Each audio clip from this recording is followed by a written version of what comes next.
going to call the September 21st, 2020 meeting of the St. Albans Town Selectboard to order. After the pledge, we're going to have a brief moment of silence in honor of the life and career of Associate Justice Ruth Bader Ginsburg. So please remain standing and then immediately hold about a 10 to 15 second moment of silence. Thank you. I pledge allegiance to the flag of the United States of America and to the republic for which it stands, one nation, under God, indivisible, with life, liberty, and justice for all.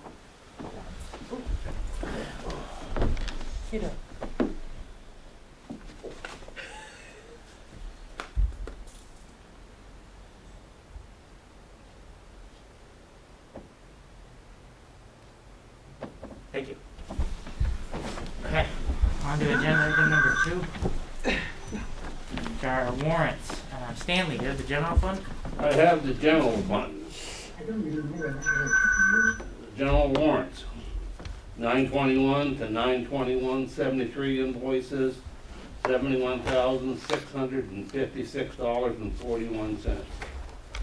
Amcare, $12,391. Borbo, $10,331. It's charged out to paving, and that's the French Hill project. Great job done by the DPW. It's not paving, but it's good. That's where the funds belong. Blue Cross Blue Shield, $16,746. Northeast Dental, $1,222. Working dog septic. This is the one that threw me off a bit. With 2 invoices, $3,150. I talked to John Montang and Alan this morning. It seems like there's 2 tanks at the Bay Park. One's a 10,000 gallon tank, and the other one, I don't know, it's got the pump in it, so it's probably 1,000 gallon that pumps to a leach field. What they determined was a pipe was flowing the wrong way, was back in, once the tank fills up, it'll back into the building, so this fall, late fall, early winter, they'll have to go back in there and get this pipe so they can put it so it pitches the proper way. But that's a lot of good work, guys, again. Another one is Stantec Consulting. 2 invoices, total $12,296.64. Here, under this code, there's no money put aside for it.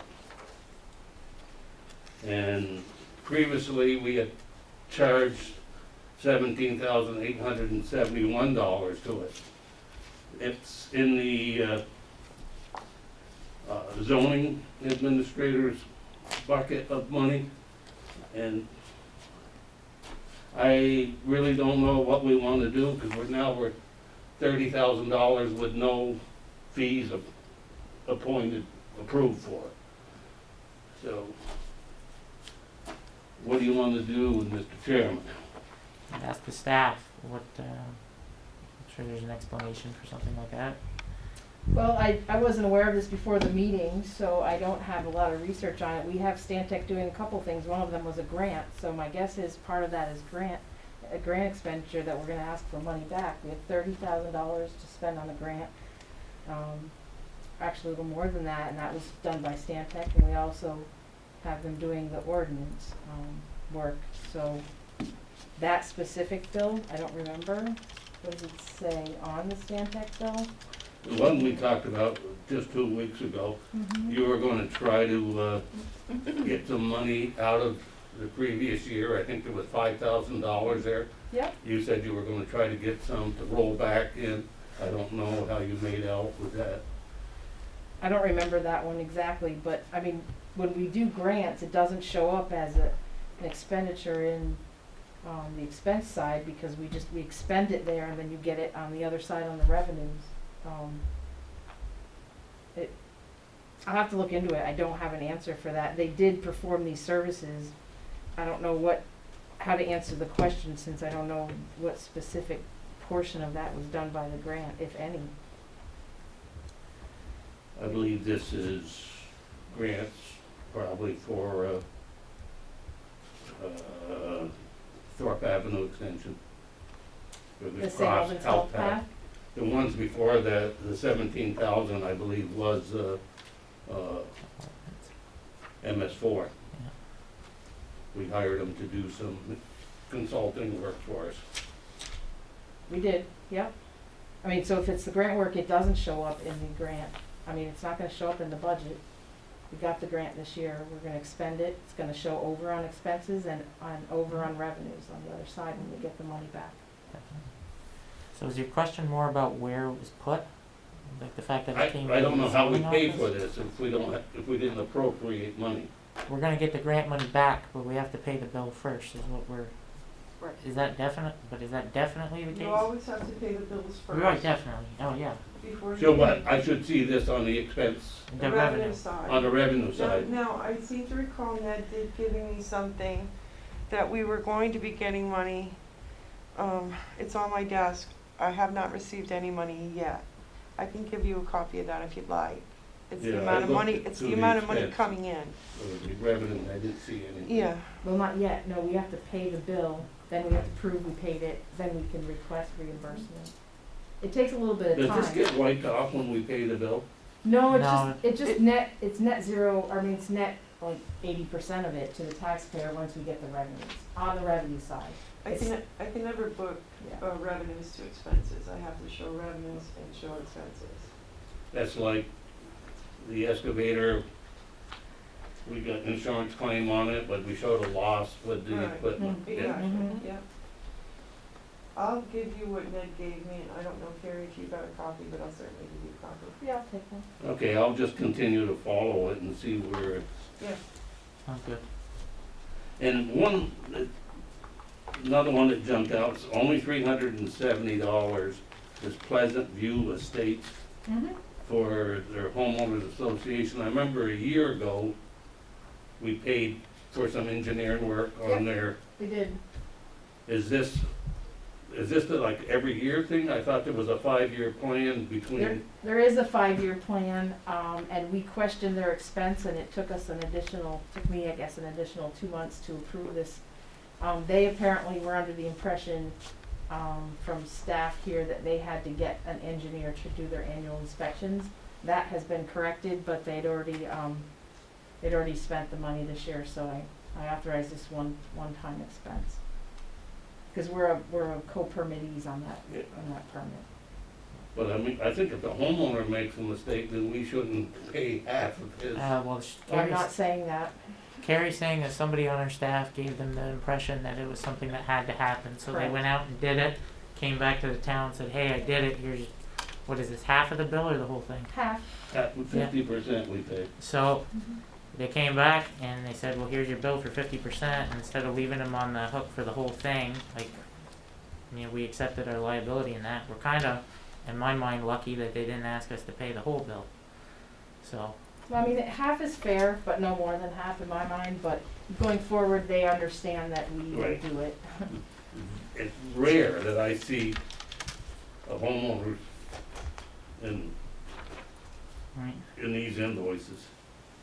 It's Well, rare. we do as much as we can to save the homeowner association and the town money. Yep. That's true. So, okay, based on what I'm hearing, I would, say we would vote to approve the general warrants, 921 through 921 for $71,656.41. Second. Any questions? All in favor? Aye. Aye. Okay, thank you. Okay, Jonathan, you have some infrastructure, you have some miscellaneous warrants, 2 for you. Yeah, I got 3 here. So the first warrant dated September 21st. It's the DPW reserve account warrant in the amount of $61,950. The second one is the industrial park warrant in the amount of $826.19. And the third, dated September 21st, is an infrastructure development warrant in the amount of $7,316.28. Make a motion, we approve all 3 warrants. That's kosher, right? We don't need one individual. I know we've done Correct. that way in the past. I don't think we need one individual, as long as we name Okay. them all. Alright, so motion's on the table, we have a second from Aaron, all in, The 61,950, that is, That's the rest of the plow truck that we voted on last year, yeah, but it took a whole nother year for Mhm. the rest of the part to come in. yeah. The voters voted, this is for the 550? Yes. The one that was in the garage. That when one we we've were had there. for 2 years, we've been waiting to get it in the shop. yeah, yeah, It looks gorgeous, and that money is in the reserve account. came out good. Took Yeah. forever, but. Another just follow-up question to this. Alan, are you thinking about going to a heavier truck, mid-sized truck? Well, the voters this past time voted on a mid-sized truck, which, yes. One's being built right now. Hopefully that'll be landing in December, I'm hoping. You think you're gonna save on brakes and tires and? I think we can get a lifespan of probably an additional 5 years out of a mid-sized Wow, truck. that'd be great. Well, that with that new wash bay, Mhm. no, we're gonna be in good shape on the DPW side for a long time. That's a good move, Alan. Yep. That's all I had. Okay, so, we've got a motion, a second, any more discussion? All in favor? Aye. Aye. Thank you. Jessica said it. Yeah, I saw her say it. Perfect. And Aaron has payroll warrant. Yep, I have payroll warrant, Oh. just one, just making sure, usually used to Yeah. many, but, this is dated September 18th, 2020, and it's for, 9/7 through 9/13. It's for the total of $27,953.78. I'll make a motion to approve the payroll warrant. Second. All in favor? Aye. Aye. Perfect. Alright, Aye. on to minutes. We have the minutes of the Monday, September 9th meeting in front of us. Does anybody have any changes or corrections? Except it was Wednesday. Wednesday, night. sorry. Yeah, that's been changed. Yeah. Okay. That Make was- a- So we wanna make a motion as amended. We amended the date versus what we have in our packets. Correct. So if you wanna continue. Okay, I'll make a motion, we approve the select board minutes of Wednesday, September 9th, as amended. Thank you. One second. Aaron, second. Any discussion? Jessica, are you all set? Everything look good? Yep. Perfect. All in favor? Aye. Alright. Public comment. Is anybody here to make a public comment about something not on the agenda further on in the meeting? Jessica. Right.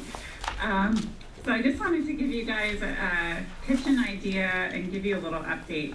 Before COVID hit, Carrie and I had been talking to Jenna Kolaski at the Council on Rural Development. And they have a program where they come and do community visits to a town. So the idea is that they come, they form a one-time steering committee of 20 to 25 people, and that's made up of educators, healthcare, all facets of the community. And those people help identify issues that are important. And then that committee moves on, and then they do this big mass invitation to really engage the community. So when they did it in Rutland, they got 450 people to show up to the meetings. And then from that, they start to form these working committees. They have a series of community forums throughout the day, and people come and listen and decide what they really want to invest in and what they want to work on in their town. And then they also bring with them all these experts. So there's people who are from the federal system, the state system, nonprofits, and they help you match with different assets and resources that you can use to move these ideas forward. So at the end of it, you have 3 to 5 committees, all made up of citizens of the community, and then they're also linked with all these resources and individuals who can help move the programs forward. They said if they actually charged for it, it would be like a $40,000 investment in a town. And there's been groups up here that have done it. Swanton just did it. I think Montgomery did it last year. And it's very, very successful in engaging new leaders and generating letting these leaders generate ownership over their community. So I had the idea that wouldn't this be great to do with the city? So rather than just the town doing this on our own, why don't we let the city and the town get together and decide what's important to both of our communities and start letting more and more people get involved to move those projects and ideas forward. I did reach out to Mike McCarthy, and he also met with Jenna, and he seemed very excited about the program as well. The downside is that it is such a popular program and it does take up several months of their time, so we can't actually get a visit till 2022. But I think it would be a good idea to get on the waiting list if this is something that we're interested in. And all that they really need for us to get on the list is a letter from the select board inviting them into our community. So I wanted to see what you guys thought, if you had any questions, if my explanation made sense. I tried to condense like an hour-long explanation into 5 minutes. Jessica, the only question I was going to have was how they were gonna do it during COVID. But if we're looking at 2022, gosh, we better be done by COVID by then, We're so. hopeful. Yep. Well, it works out perfectly. You know, I went to the city council last Monday to talk to them about working on a few joint initiatives, and the reception wasn't cold, but it wasn't like, there was a lot of thinking that wasn't like, how can we move these issues down the line? So I think Jessica's thought of working on it together, from the infancy of the idea, means that we'll be in it together and it'll be both of our baby, to some extent. And then you're allowing new people potentially to come in from all different parts of our community and start to drive discussions instead of people like us who've been sitting in seats that know things and have experienced things that might jade us towards one another. So it's working on that with the city would be probably the best possible way to finally put these animosities that our two communities have against one another to bed once and for all.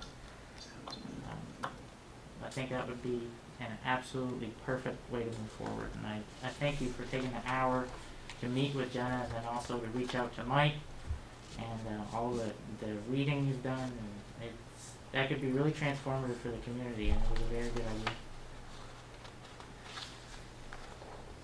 Does anybody else have anything to add? I think we can just benefit from having some external folks helping lead that conversation, and then hopefully generating, more feedback from, the community. I know we've done surveys in the past, and I think that there was value in the surveys that we did, but I think that this is a much more rich conversation. It's not just one question with an A, B, C, or D option. It's, what's your thoughts and what are the possible solutions that we can do together, so. Definitely. So do we want to move forward with a letter? I was gonna say, when they have these forums, they have professional facilitators there, so it's not like we would even be involved in that end of it. We're just there as members of the community to take part. When is the city council gonna consider that question as I well? don't know. I'm not sure. I mean, we can send a letter regardless if we want them to come to the town. And then if the city, if we decide to do it together, even better, we can do it at once. But, they're saying yes or no doesn't have to hinge on our saying yes or no. We can still move forward. That's exactly right, and that's true with a number of things. So yeah, I think, I don't know if anybody, I know it's not on the agenda, so we probably can't make a motion due to open meeting law, but I can sign a letter on our behalf by consensus, and that can be recorded in the minutes. That would be probably sufficient to get this moving, to get on the waiting list. And then if it turns out that we ended up needing a motion down the road for some prerequisite specific to the program, we can correct that later. So I'm all in favor of moving forward without asking, and maybe working on it later if it needs any fixing. How does anybody feel about that? Okay. Why don't you sign a letter of intent that we want to get started? Yeah, get on the waiting list and Get on the waiting list, yeah. so we've heard from all 5 of us. We're all in support. That'll be reflected in the minutes, and I will work with Carrie to put together a brief letter of intent, and we might ask the program to provide one, maybe a copy and paste. So we'll get that done hopefully by the end of the week. Great. Perfect. Does anybody else have any public comments? So for items that aren't on the agenda, Correct. For items not on the agenda. Chris, Chris? do you understand that your item is not on the agenda? No, it is. It's covered under stormwater. Are you talking to me, Carrie? Yeah, Okay. It So our item is not on the agenda then? so, go ahead, Brendan. I consider it to be covered under the stormwater utility ordinance. It covers all facets of stormwater in relation to the town, and it's an opinion that we should probably hear as we consider the exact text of the ordinance. That's my individual feeling. Chris owns a home on Meadowbrook Lane, and he experiences some pretty terrible it's flooding, and it's a lot of property damage, and it all seems to be related to the retention pond on Tanglewood. Last year, the town applied for and received a grant to do some fixes to the stormwater system, which would most likely, and knock on wood, improve Chris's conditions. He literally has cattails growing into his backyard, taking his property over. I've seen videos of literal currents of water rushing down the side of his yard and through the back of it to the point where it carries away his patio furniture. It's a very, very serious thing, and he and his wife... Brendan, if I may add, I've also got Renee Ravlin, who's my next door neighbor, who also suffers from the problems. And I just want to make sure that everybody is aware that this has been going on for over 15 years. And ours is not the only property that's affected. You know, we've been very patient. I know that may not seem the case many times. I know Terry and I have had some heated conversations. I know you and I and Ned had met several months ago. I think our big frustration is, you know, now it's in the hands of a grant. Last year it was under budgeted. We're going into October now. Another year has come and gone. You know, I know that you and I have had conversations about, you know, my frustration with seeing infrastructure continually get built and improved throughout the town, and yet our house and others surrounding ours continues to deal with this problem. You know, we've been told to wait. We've been told to go to the state. We've been told to you know, I've even been told to go after the homeowners association in Tanglewood, which isn't something that we want to pursue. I mean, it would feel bad for the homeowners that own those properties up there. But, you know, my wife and I have had to rip out our basement because of flooding. We've had to bring in fill in the backyard. Like you mentioned earlier, we have cattails encroaching on probably 20 feet of our property. The time has come and gone for us to be patient. Now we're kind of upset. And, you know, we want some answers. And I don't think that we're, as taxpayers, you know, we deserve something, and we deserve, this is when it's going to be done. You have our word that by a certain date, it's going to be done. It's been 15 plus years. So that's my comment. Thank you, Chris. And I'd like to know one other thing, I'd like to know, there's 4 of you on the select board. Has anybody else on the select board too? Are they aware of this situation? I welcome anybody to come and walk our property and see the problem firsthand. I suggest not to do it during a storm unless you bring some flotation devices. But I'd like everybody's input on the select board. Now, I considered that comment to be directly related to the stormwater utility ordinance, because as Chris has said, we've been successful at working on a number of infrastructure related issues. We've put capital aside in a capital plan for sidewalks. We're moving forward, and this is an integral part of it because issues like this exist. There's over 70 developments in town with inactive or expired stormwater permits. This is probably the most egregious example of issues that we have in the town, but approving this and getting this right is definitely something we need to do. I mean, we've applied for another grant. We're waiting to hear back. We checked in on the status of it again today. And if we receive that, we'll know a lot more about the timeline, Chris. So we're gonna move on. Does anybody have another public comment about anything? Going once? them twice. And on to agenda item number 5, which is building. Actually, excuse me. Yep. Hi, my name is Lisa Briggs, and I live on Tablewood Drive. And just a couple of points I'd like to make in questions, actually, is that it's been now, it was over 2 years ago that we, the homeowners association, reached out to the town asking them to be part of a grant with us, and we were told no initially. And so, because we were directed by the state to ask the town to go into a grant with us for working on our retention pond.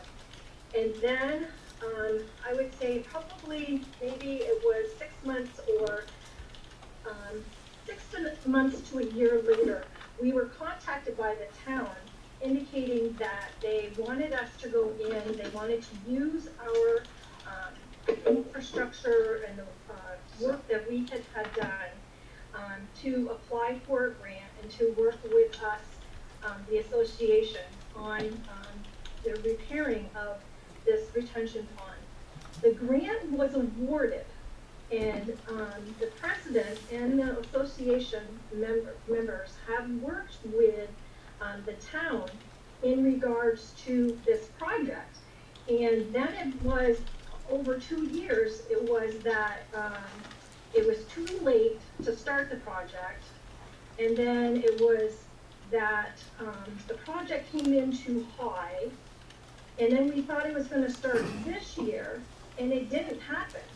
And so a couple of questions is that where did the money go for that grant that was, that was approved and to go towards this project? And then we were informed that this June that they were going to reapply for more money for this project. And so we again are, said yes, but there's never been an answer as to like where that funding even went to that was for this specific project. And just for, I think it's Chris, we have been, Tablewood Association has been working with the town. My husband and I have been working, have lived in our house for almost 10 years. And there's a long history of working, of trying to get this retention pond so that it could be handed over to the town.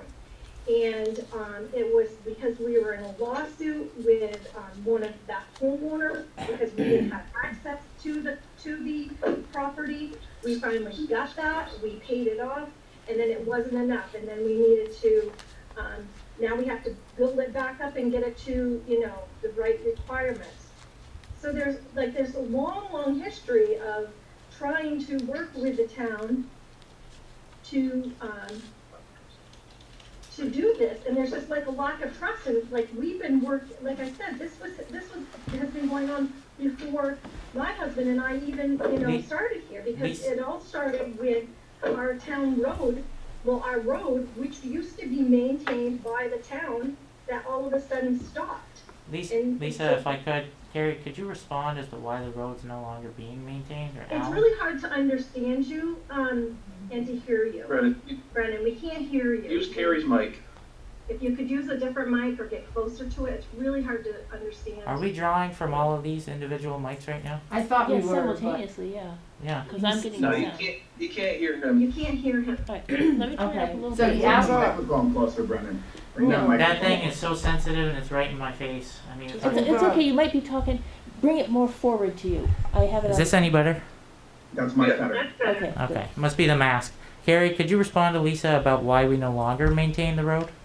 well, No, we know that answer. That's irrelevant. I mean, you brought it up, so it's relevant. It's in the record. There could be people watching So- this meeting that might not know our Right. side of that, so I want to So make the that short- clear. Here's Lisa, and that's, and I listen. I totally understand the homeowners association. Chris, I need like to- I said earlier. Chris, we need like I to said earlier in my Chris, comments. we need to provide some context to Lisa's comment.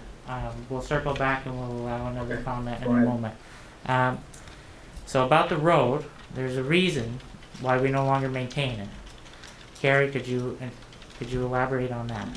Well, I don't wanna elaborate it on a lot, Just but basically. liability, our insurance carrier told us we could not maintain a private road, and it set bad precedent. We have over 120 developments in this municipality that are served by private roads. We do not Yep. maintain or service or. So the grant last year that was awarded was based on a budget that was not set high enough. The bids came back severely over budget, and the grant was returned. That's the understanding. That's just the fact of what happened. We couldn't execute, we couldn't get even half the project done in the right amount of time. But we believe that would give us favorable review this year when we resubmitted the grant in July. And the former director of administration said that he had been contacted by the grant administrators and that they were answering questions, and it sounded like there was general interest. We checked on it today, and we're waiting to hear if it's been awarded yet. I'm waiting to hear from him. I sent him an email today. Yep, so Jen's waiting to hear. Chris, we will contact you when we have an affirmative answer. I understand that, but Brendan, you and I spoke the other day, and you know, the frustrating part is that, again, it's come to a head, like it has several times over the last couple of years. I'm a little perplexed as to why you guys aren't on the phone almost every day checking on the status of this grant, so you can start getting contractors in our backyard to fix this thing. We don't set the Now timelines it's, for grants the being end of awarded, September. Chris, we don't set the timelines for when grants are awarded. They said any time this month. Generally, it doesn't work well in our favor if we call them daily, and. I'm not saying daily, I think well, that was maybe an overstatement, but yeah, it it's just fine, seems as that's though, you know, we seem to be the ones that are pushing this more than the town. No, I mean, you know, Chris, we meant what we said and we did what we said we were gonna do. This was our only stormwater project this year. It was the only grant we applied for in stormwater. We're very Terry, interested. And I understand that, but I also said during our meeting, I asked you what the contingency plan was in case the grant did not take place. And I still have not got an answer for that. There is And I'm no, still there looking isn't at one. Another summer where There isn't, I have Chris, I patios just, going in our Chris, backyards and our Chris, neighbors are still faced with the Chris, same problems. Sir, I'm saying there isn't a contingency plan. We're working on the stormwater utility to provide more funding to meet our stormwater obligations. This But that particular, goes to a vote as well, so No. what's the contingency plan if that does not pass? Because again, this is Chris, not you a can't keep problem, interrupting, this is not Chris. a problem that has been a year, 2 years. Chris, You I understand guys your can come frustration, up but with a we're running an solution orderly meeting and you for us. continue to interrupt me and making a point. I will recognize you for a comment at the appropriate time. That said, we're working on the stormwater utility ordinance. We will be discussing the nuts and bolts of it, and literally 3 agenda items. We're all frustrated to some degree. Let's move on from this conversation until we get to that agenda item. Let's chill on it for a minute. That said, is there any more public comment unrelated to stormwater, since we'll be revisiting that topic in some. Brendan, could I just ask a clarifying question? Yep. Is that pond owned by the development? Is there like an association fee that goes into maintaining that? And did homeowners, were they aware of it when they bought property there? I'm just trying to figure out where the town responsibility comes in. Well, Lisa and Kevin, could you answer that in regards to the fee, any HOA fee, and then if any portion of that is delegated to stormwater? This is her husband, Kevin. I can answer that. When we were moving in, there was no talk of this at all, of owning a retention pond or having a retention pond as part of the association. In order for what happened, Brennan, was years ago, before we even moved in, the association was, the town said you need to form an association. So that if you want to have the road taken over, part of that then is you need to have this retention pond done. We couldn't get access to the retention pond. We ended up having to go through a lawsuit where we paid, I don't know, I'm gonna guess like 40 grand this woman, so we could have access to this retention pond along with the town to be able to gain access to the town to fix it. You need an access easement, so to speak, benefiting And the nobody knew association. about this until after. So, how 70 plus developments in this community, including Tanglewood, got to a point like this is that it's a combination of developers not communicating the requirements of their stormwater permits, and it's also the state not meeting its obligation to its permittees. There were several developments that applied for permit renewals that did not receive them. Their permits were put pending or just flat out expired. And without an active permit and following the yearly renewals and inspections, a lot of different developments developed the same conditions that Kevin and Lisa had when they moved in. It wasn't a topic of discussion because it's not something that was dealt with annually. So as people moved out, people stopped talking Brendan, I about did it. a lot of research on this, as you probably can guess. Oh, yeah. And I read the Act 250 permit giving the developer permission to build Tanglewood Drive. Mhm. That used to be farm field, and the only way that that developer was able to develop that land was because the farmer proved that it was too wet to sow seeds. So part of the Act 250 permit was that retention pond was maintained on a yearly basis. Mhm. To the best of my knowledge, that has not been maintained in over 12 years. It's full of sludge. So, Well, there's a number of things wrong with that stormwater system. oh, I know. Trust me. It wasn't built the way it was planned to be built, and it wasn't maintained accordingly. So we've essentially arrived at a situation that is, at the end of the day, whether we like it or not, it's the fault of the state and the developer. I And know, but that's where I want the town to be an advocate for myself we and our are. neighbors to the state, because we pay taxes to the town. I shouldn't be the one to have to call the state. The town should. The town should be the one to be looking for all of our behalfs. And that's what we're Go to the doing by state. forming a stormwater utility, is we're building a staff specifically to advocate for resources from the state and other areas so that we can meet our stormwater obligations as set forth in our MS4 permit. That's exactly why we're And moving I hope forward. that's the case. The problem is you have no credibility as a town right now, because this has been With- going on for so long. Chris, And I've been told every town- year I'm gonna see Chris, progress, and I keep waiting Chris. for excavators in my backyard, and they don't come. So, He's muted. Okay. We have to do that to move forward. I can unmute him if you want. Please do. I don't want to mute it. Well, we have to be brief and, Well, okay, go I tell ahead. you. Let's move on. We're going to move on to agenda item number 5 with Bill, which is going to be a simple E&O. We're going to then go on to the appointment of a zoning administrator, which is going to be simple. And then we'll get through the Fish and Wildlife Department land acquisition. And then we'll be back to the stormwater utility ordinance, and we'll discuss the nuts and bolts of that. We will not talk about any one specific project, but we will talk about how the utility as proposed benefits the town and its taxpayers, creates an additional cost every year, and we'll discuss our opinions on it and consider it for adoption. So we're going to move on. Chris, I will say, I hear your frustrations. Lisa and Kevin, I hear your side of it. From the town's perspective, we're working as hard as we can to move forward through all the red tape to help fix situations that we didn't really have a hand in creating. And we have over 70 of them. Yours is definitely the most egregious, to my knowledge.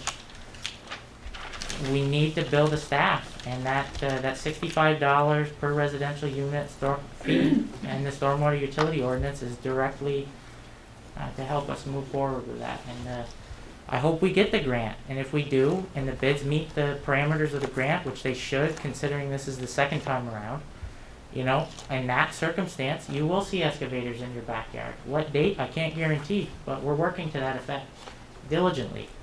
And it's also worth noting that if you do not get immediate responses to questions about the stormwater program, we're down a staff member right now.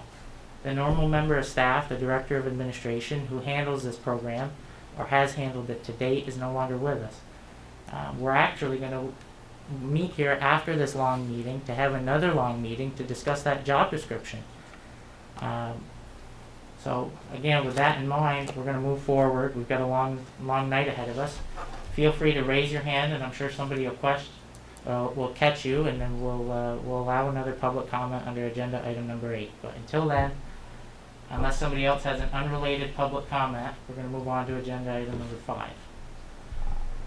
That sound fair? Okay. Bill, take it away. Bill, you're muted, and I've hit there you go. There you go. Thank you. So in order to try to help you guys go forward quickly, The ones that are on this list are pretty simple, straightforward. If the board has any questions on any of them, please feel free to ask me. The total impact to the municipal tax, which is the one that affects our town budget, is minus $67.94. There is one that I'm doing research on that I do not have yet, in regards to a tower up on Bellevue Carriage Road. It is a personal property count. I think I have the answers, but I'm still working on figuring that one out. And that's really the only large one that we may have to face this year. But that'll be coming in October. Okay. Does anybody have any specific questions about any of the items for Bill? Yeah, Bill, I do on the first page, 0058 parcel. The quarter of an acre that no longer in existence, what property, did it go to a property owner next door to this person? So you're talking about Albert and Rebecca Benson? Is that Yes. where you stand? Yes. Yes, okay. So the survey doesn't show any specific boundaries of the other property owners, so I'm gonna have to do some research on that. But it specifically cites Mr. Benson's, which he had commissioned this survey to be done, showing his acreage down to 49 feet of frontage and the 1.37 acres. We're gonna have to put other surveys together to find that other information. But according to Mr. Benson, when I spoke with him a couple weeks ago about this, he said this has been an ongoing dispute for many years. So I don't know, I don't have that answer for you right now. Well, we take it off one, we should gain it on somebody else. It may just be quote unquote, land that, did not get accounted for in the original tax maps, which does happen a lot.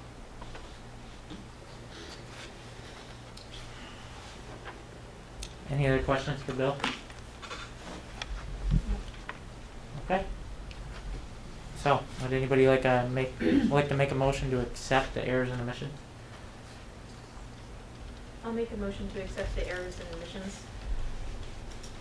Second. Okay, any further discussion? All in favor? Aye. Aye. Right. Aye. Thank you. Okay, thank you, Bill. Have a good rest of your evening. Have a nice evening, guys. See ya. So we've got to appoint an interim zoning administrator. As we know, our ZA of 17 years, the Swiss Army knife of zoning herself, Becky Perrin, is retiring. Her last day with the town is Friday, the 25th. So we need to act on the planning commission's nomination. They met on the 17th, last Thursday, and made a recommendation that we appoint AJ Johnson as the interim zoning administrator for the remainder of Becky's term, which is until September of 22, if I'm correct. And if we hire a new zoning administrator, which we are looking to do, at this time, this position is not a permanent move for AJ. It is to help us out as we move forward. We will appoint that person to the remainder of the term. And AJ will probably need to be reappointed as the assistant zoning administrator, as we've done in the past, so she can execute COCs and other official capacities of the ZA. So with that said, does anybody have a motion to make to appoint AJ to the remainder of Becky's term as the interim zoning administrator? I'll make that motion. Yep. I'll make the motion to appoint Amanda Johnson to the interim zoning administrator position. Perfect. Second. Second from Jonathan. All in favor? Aye. Aye. Well, congratulations, AJ, on your temporary responsibility. We thank you for putting that cap on for us. You're helping us a lot. The zoning office is how we effectively oversee and administer growth in the town. It's one of the most important departments we have. Agenda item number 7, the Vermont Fish and Wildlife Department's here to talk about a land acquisition not too far from here. It is a portion of land of 76 acres next to Black Creek. And we have someone here to speak to us about that. Tony? Hi, good evening, everybody. Thanks for letting me speak to you tonight. I'll try to be brief. I understand you have a long night ahead of you still. So recently we were given an offer of a land donation by a Ms. Patricia Reynolds. She owns 76 acres along Black Creek. Hopefully you will receive a copy of the map. But basically this property would be added to our Black Creek Wildlife Management Area. Currently we own along the east bank and her property is on the west bank, so we would be able to span that creek. And like the existing wildlife management area, this would be a public space open for paddling, bird watching, hunting, fishing, wildlife photography. So what I'm looking for, as is customary when the state buys land, is a motion or a letter of support from the town for this land acquisition. And I'm happy to take any questions if there are any. We have a proposed letter in front of us, ready for my signature. In the blue folder? Yep. And it's right here. It's dated for today, and if nobody has any questions or would like to discuss it further, I would definitely like to entertain a motion to authorize me to sign this letter of support for this land acquisition on behalf of the board. That's great. Perfect. Okay. Would you like to make a motion, Stan? I'll make a motion that we follow through with Patty Reynolds' gift to the Vermont Fish and Game to own property on the west bank, I believe it is, of Black Creek, totaling 76 acres. And to authorize me to sign a letter of support to that effect. And I authorize the town chairman, select board, to sign this letter, given our okay with passing this property along. Perfect. Anybody like to second that motion? Second. Jonathan seconds. Any further discussion? Okay, all in favor, please say aye. Aye. That's gonna be great. Thank you very much for coming tonight. Thank you. Have a good rest of your evening. Thanks, Tony. Thank you very much. Okay, now back to the hot topic on the table tonight, the Stormwater Utility Ordinance. I'd like to open it up to see if anybody has any comments about the draft ordinance. Anybody on the board?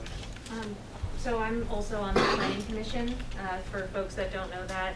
So we've spent a lot of time looking at this stormwater ordinance, and I'm looking forward to hearing the other thoughts of the board as well. I think the one comment I wanted to make was when we were talking about the suggested ERU, which is the fee that would be tied to the ordinance, part of what we discussed was the initial suggestion from the consultant was a slightly lower number, but that was based on a much more rich expectation of the grants that we could possibly get to do stormwater management.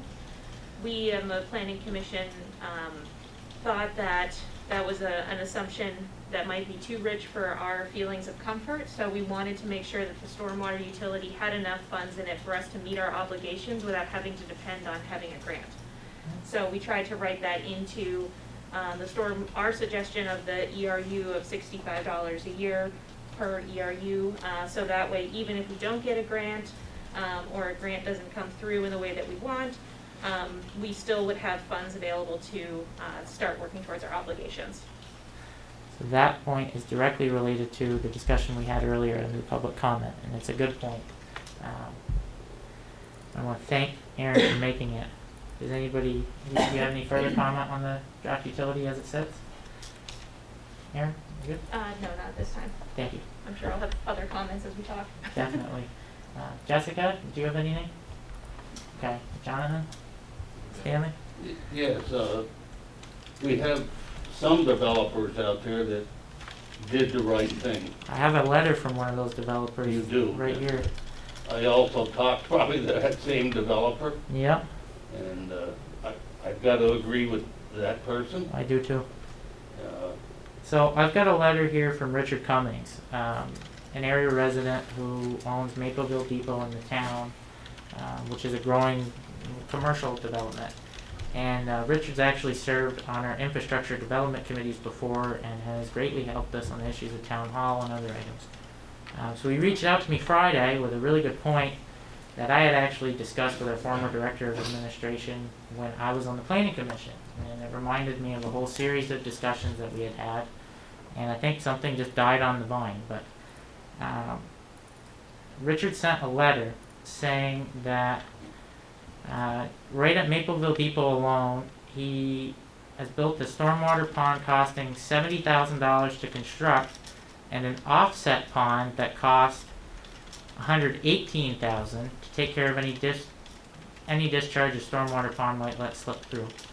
And he says he believes that they have addressed their stormwater issues fully and at great expense. It should not be charged any additional fees from the town. So the fee is essentially the town equitably raising revenue to meet obligations that were created through human error and other happenings around town by the state, homeowners associations, and any other parties. It is what it is. That's what we're trying to do. We're trying to drum up revenue to fix it. Richard's saying, what about people like me who did the right thing and spent a lot of money? Richard also says that he spends several $100s a year on a renewal fee for the stormwater permit, and he pays to have qualified people do an annual inspection, and that he, at his own expense, maintains the pond. So he says, if I'm doing all of the right things, why should I have to pay more? And he also had another point that I'd like to talk about later, but how does the board receive that comment? I think I'd go to Aaron first. Well, that came up in the planning commission. We definitely weighed the pros and cons of that, and I think that there are many pros in that favor because it encourages landowners to do things that would be overly beneficial or would be beneficial to meeting our stormwater obligations. One of the things that we thought of though was as the budget is set, the budget for our expenses are based off of what we anticipate needing to do. So if we're offsetting it and we're giving credits, then it might need to mean that the ERU is increased. So that means it goes up for the rest of the residents, which is worth considering, but that was one thing that we were thinking about when we were setting the ERU. One thing we discussed was this might be something that we could do eventually.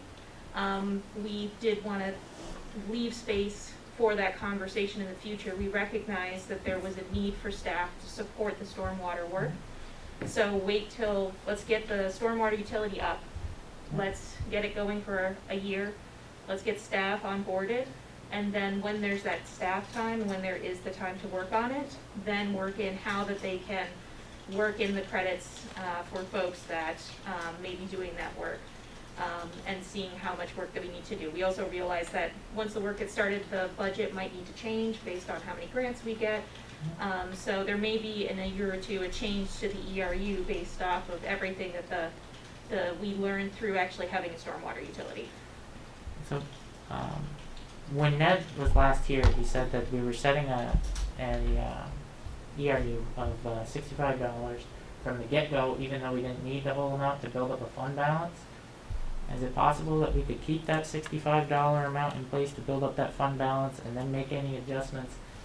Maybe taking people like Richard and other, I'm thinking they're going to be in the few and far between. I can think of Walmart as one that's probably in the same boat as Richard, is meeting their obligations. We've seen the huge amounts of infrastructure that they put into place. And there's certainly, it's not just the larger developments and small. landowners, but thinking about maybe a homeowners association or just a homeowner that sets up a swale to help with their stormwater runoff, rain barrels, things that they may need to do.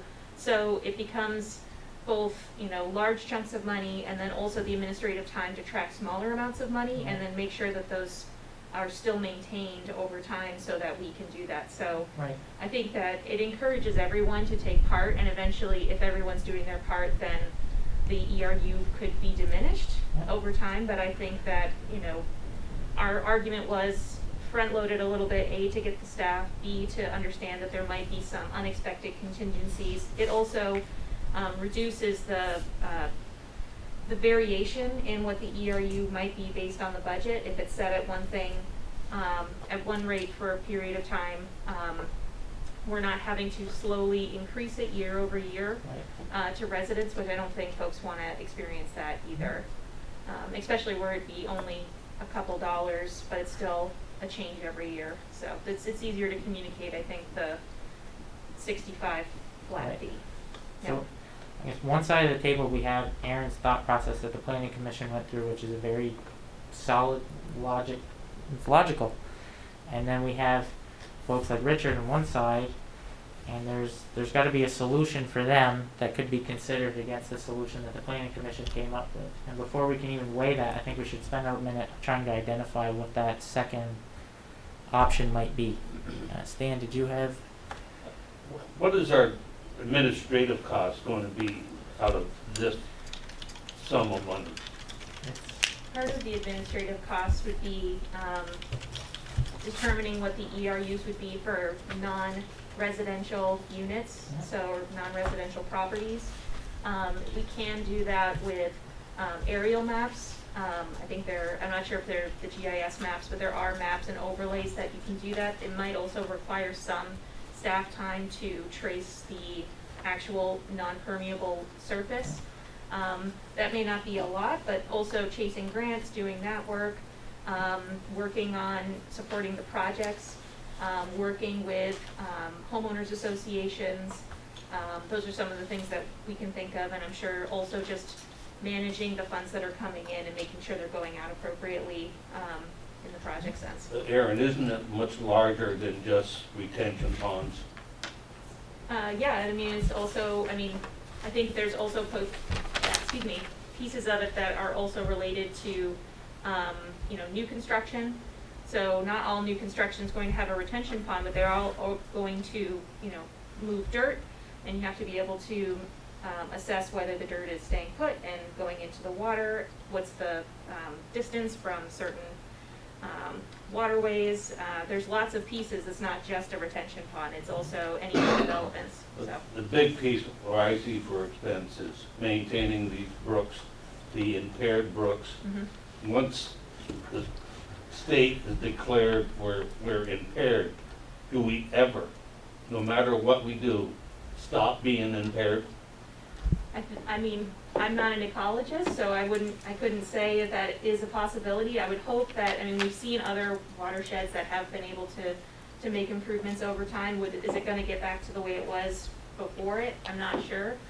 Maybe other folks have that experience, but I think, we do have an obligation that we have to meet.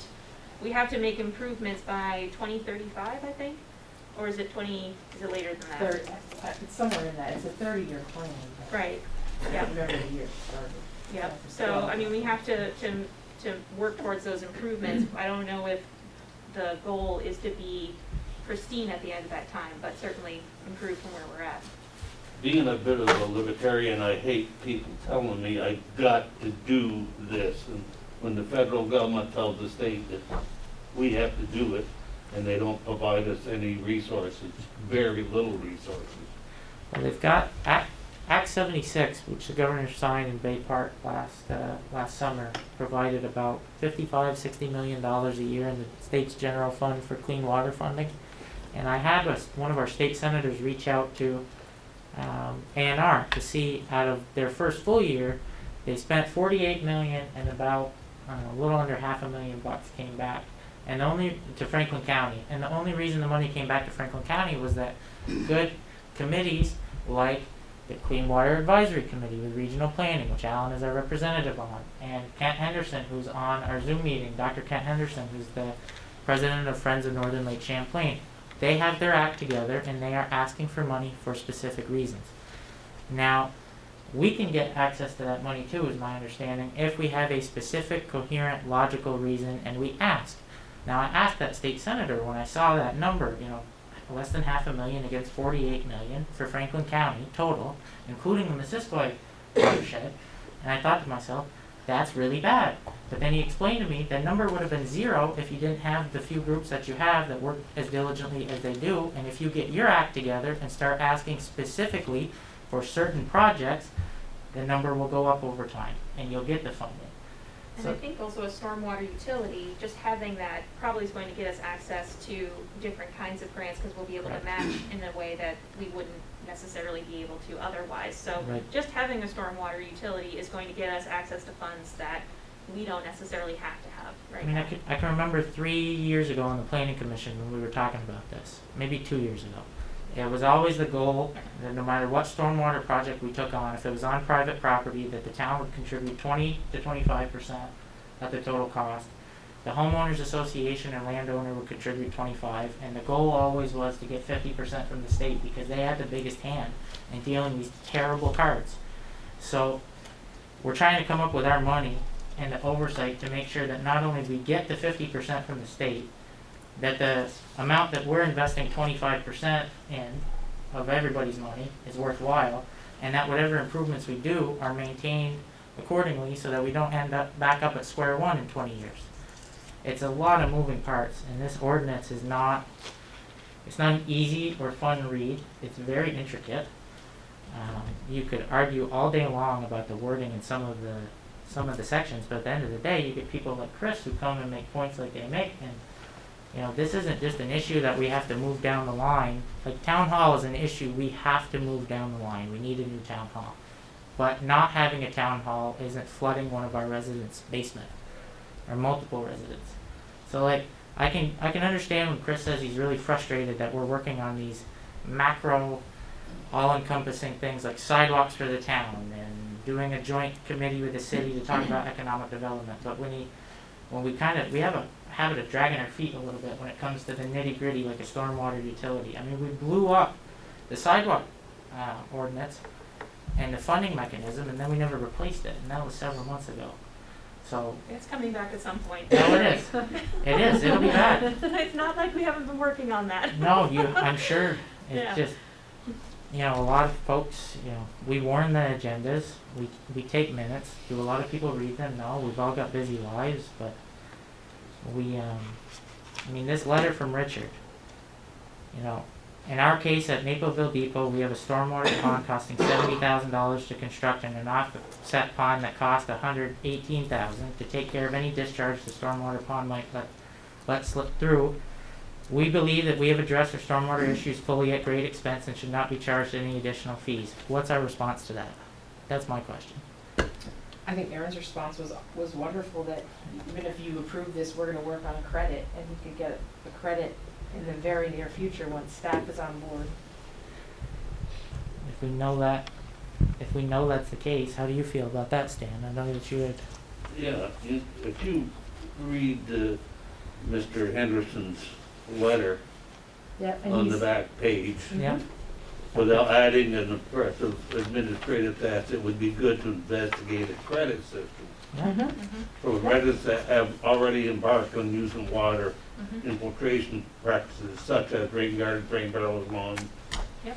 So, So what if this is the response? this, I mean, his is there, how, and you said there's only several, it wouldn't take much to investigate those Right. several and give them their credit.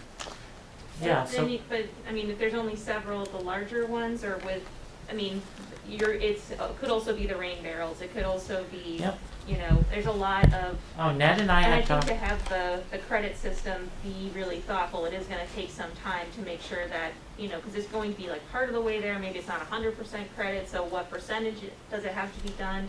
Who's going to evaluate it to determine if it's meeting the guidelines? Do you have to have, if it's in disagreement, does it go to arbitration?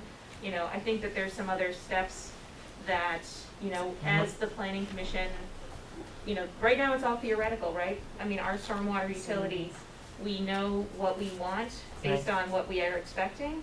And we do see a future where there could be credits, with the time to do that. And, you know, I think that the idea here was, let's get something that gets funds to us and gets funds to the town so we can actually start working on projects and not get too caught up in the short term on the credit piece now without having the full staff to be able to realize it effectively, knowing that we do want to go that way.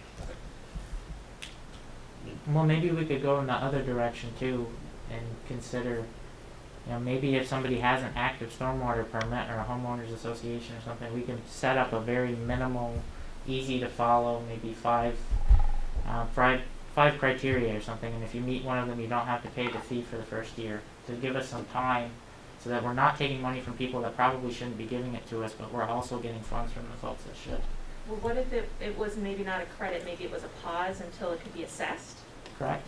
Because if we do, cause, I mean, again, I don't think that the planning commission can, unless we wanted to get pay for another time with Stantec, come up with a credit system. We're not gonna be able to come up with those 5 easy things in a very fair way that's scientific and thoughtful, perhaps. I I wonder think if, we would need someone to help us with that. Dr. Henderson, is that something that the Friends of Northern Lake Champlain might be able to help with, or is that something outside of your purview? You hear us? Can you hear us, Kent? Yes, I can hear you. I just unmuted myself. Perfect. It's something that, yeah, we would be willing to do some research with it. The part that's really important, though, is who is going to go to the property and inspect and see if there are functional water infiltration projects that are actually working on those properties. And I think that goes to the argument that get something in place, get somebody hired, get an inspection system going so you can actually get on the properties. I think it has to go hand in hand. It has to be part of it. And I think it's going to be an ongoing process. It's going to be expensive. This is going to be expensive, but there's just a lot of private property that's not being addressed, and that's what we're looking for. We're looking for a way to give some incentive on these private properties. And I think there are a lot of people that want to cooperate if they know what they can do. Kent, would it be a reasonable thing to say that if a development or a commercial property has an active stormwater permit current with the state of Vermont, and they can prove that they've had their annual inspections, that they could be put on pause, and that the minutia of maybe a homeowner installing gutters and other smaller items could be put on the further back burner? Yeah. I just wanted to throw another idea out there, because there are folks that might be about to embark on projects. They might say, well, I want to do a project, but can you tell me what would get me a credit? So I think if we don't have that, to be able to say, here's a menu and here's a program of what you can do, how you can work with our staff, and you can do these things, and here's the process to go through to get it evaluated. So it gives folks a roadmap. Right now, we don't have a roadmap for them, and it doesn't. I guess I understand the letter from that was sent in about recognition. Like, that's great that they did all of that work to address stormwater, and I think that we should find a way in time to provide that credit. I am concerned that if we're too hasty on doing something in the short term, that it might have some other unintended consequences. Because if it does take a bit of time, then that means that's less money coming into the utility. We may have to then recoup it on the back end. It also underfunds potentially the utility, so it will slow down our ability to get these projects done. So the budget and the ERU is based off of the assumption that we were going to get a certain amount of ERUs at that rate to tackle the projects and hire the folks that we need. So if too many folks are asking for those credits and we figure out a way to give them something or a pause, we may be underfunding ourselves and making it more difficult for us to actually get what we want to get done, slowing down the process of actually getting to where we want to be, which is with a credit system and a program for that. Yeah, I hear and appreciate the point. I can't get it out of my mind that we would essentially be over obligating somebody who's already extended themselves and expended significant resources, and it's an annual cost too. Like, he pays an annual fee of several $100s to the state, and then he pays for the annual inspection, and he pays for the annual maintenance, and those are all things that would be covered under the utility. So maybe it can be put right in the utility that if somebody has, and the budget could be reworked, that if somebody has an active stormwater system and the permit and they want to turn it over to the town in exchange for paying the stormwater utility fee and not having to worry about the obligations, we don't want it to go that way either. The best thing and the best interest for the town and the utility would be that those people keep doing what they're doing on their own with the state and don't expend our resources to do it. So, but if we communicate to them, like, look, we're doing our best to get this up and running, please consider that we will, maybe there's a sense that we could backdate that credit. well, if we could backdate it, well, now that's a different conversation. That I like. Yeah. If we're talking about potentially going back and doing a credit for the first year, And I'm saying that not knowing whether that's financially feasible to do, because if we're already obligating that money for projects, we would have to know that there'd be enough funds in the future to be able to provide that credit. We'd have to know too that the work that they're doing is going to offset the work that we would be doing, so that there'd be a fair credit. So, okay, we didn't have to do this additional work, so this is the money that we didn't have to yeah, expend in the I guess, project. I'm with Aaron on new projects and new projects at home, but it's like the existing people that have already done it, like the money's already spent, they're doing their program, it's already done. Why would we wanna send them a bill? That's the, We're sitting here with over $1 million in local option tax. Why can't we take some money from there to put it in to start this fund? But I think we need the stormwater utility too in order to. Right, no. Yeah. Let's start both of them, but we'll have enough funds so that we can, in the meantime, the people that have done their due diligence, they don't get swatted side the head.